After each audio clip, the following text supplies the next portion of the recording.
So welcome to this segment as we continue and look at now question number 2 in this Science Paper 1 GC 2025.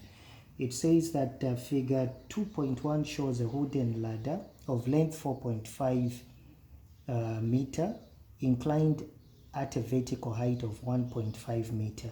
Then a ladder is used to pull a 900 Newton suitcase by applying a force of 450 Newton. So this is the arrangement that you have been given. In simple terms, if you are to redraw it, looking at it from this angle, the slanting height in this case, which we call as being the total length of the incline L, it is equal to 4.5 meters, and the height of the incline is simply 1.5 meters. So this is where the suitcase is being pulled.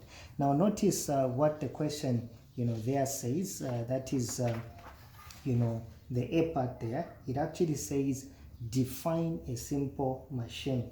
Of course, there are so many definitions of what a simple machine is, but you need to remember that a simple machine is simply a device that reduces human effort. So you can simply say a machine that reduces human effort. So it actually helps to reduce human effort. Or it is a simple machine is a device that makes work easier. Or I can simply say, when I talk about a simple machine, I can simply say in simple terms, let me use a red pen, is a device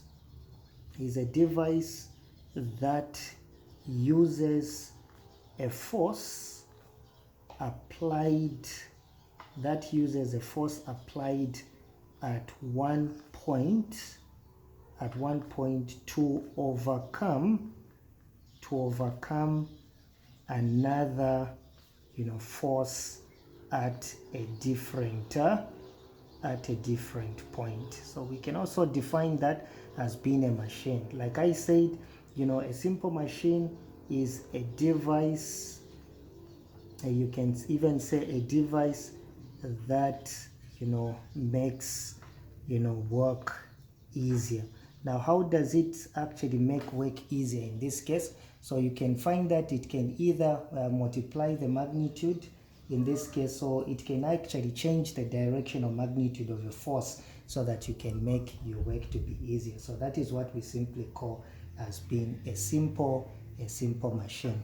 Then the B part question there was simply saying calculate the velocity ratio of the ladder. Now if you remember, velocity ratio VR is equal to the distance that has actually been moved by the effort to the distance that has been moved by the load. In this case, the distance moved by the effort is the length of the incline, and the distance moved by the load is the vertical height of the incline. So in case, if you look at the length of the incline and the vertical height, so therefore when you look at the length was 4.5 and the height of the incline is simply 1.5. So we're just going to say it is going to be 4.5 meters divided by 1.5 meters. What is that going to give you? If you use your calculator, that will give us a 3. So 4.5 divided by 1.5, and that is going to give us a 3. Remember, the meter and the meter will cancel. It has got no units. It is a ratio. So therefore, you write your answer there. Velocity ratio is actually a 3 there. So that is what they wanted you to do there. So it was a simple question. Then if you look at in this case the C part, it says calculate the work done on the parking case against gravity. Now of course they are saying you calculate the work done against gravity. Now against gravity, when you're pulling something on an incline, it is like you are lifting it vertically. So the force you consider is the force that is acting vertically. That is the force against gravity. Of course, we know that when it comes to work done, it is equal to the force multiplied by the distance that has been moved. So in this case, the work done against gravity, the force you are going to consider is the force acting vertically. And if you look at it, the force acting vertically is actually the weight or the load the load force. That is the one acting vertically. Then you multiply by the distance the load will move, which is the height 1.5.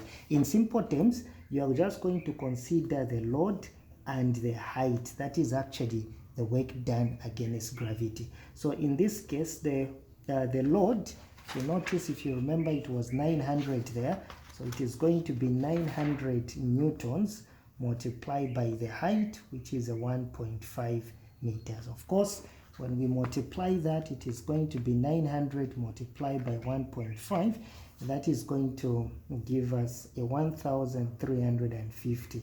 Remember, work is measured in joule. So this answer, you write it there, work done is 1,350 joule. So this is what they wanted you to do there. So remember, the work done against gravity, you consider the force that is acting vertically. And what force is acting vertically? It is the load. So my L here is representing the load, and the distance is the distance moved by the load. In simple terms, if I can use just my red pen, the work done will be equal to the load multiplied by the distance moved by the load. That is simply the work done, against gravity that you needed to, to find there. All right. The other one says calculate the efficiency of the ladder. Now, if you remember, in order for us to calculate the efficiency, we know the formula. Efficiency represented by that symbol is equal to, we can simply say it is the mechanical advantage divided by the velocity ratio multiplied by 100, or expressed as a percentage. Now remember, you found the velocity ratio. It is possible that you can find the mechanical advantage. How? Mechanical advantage is simply the load divided by the effort. So if you know how much load you have, it is 900, and how much effort was applied, it was actually a 450. So that is going to be a 900 newtons divided by 450 newtons. Remember, the n and the n will cancel. Then when you divide 900 divided by that, will give you a 2. Just to confirm that, 900 divided by 450, that will give you a 2. Remember, it's a ratio, so therefore no units. So now you can replace your mechanical advantage and your velocity ratio in the formula, because you know your mechanical advantage and the velocity ratio. So therefore I can simply say the efficiency will be equal to the mechanical advantage is 2 over the velocity ratio, which is a 3, multiplied by 100, because it is expressed as a percentage. So it will be 2 over 3 multiplied by 100, and that will give us 66.66.